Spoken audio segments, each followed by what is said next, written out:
এটি কমলার দিঘির এন্ট্রি পথ। হাতিয়ার গতানুগতিক রাস্তাঘাটের তুলনায় এটি কম্পারেটিভলি ভালোই। পর্যটন স্পট হিসাবে এই রাস্তাটি হয়তো উপজেলা প্রশাসনের সদৃষ্টে ছিল।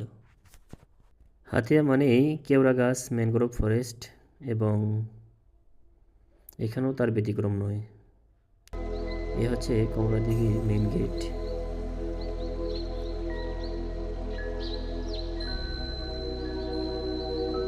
এই সেই ঐতিহাসিক কমলার দিঘি হিসেবে খ্যাত।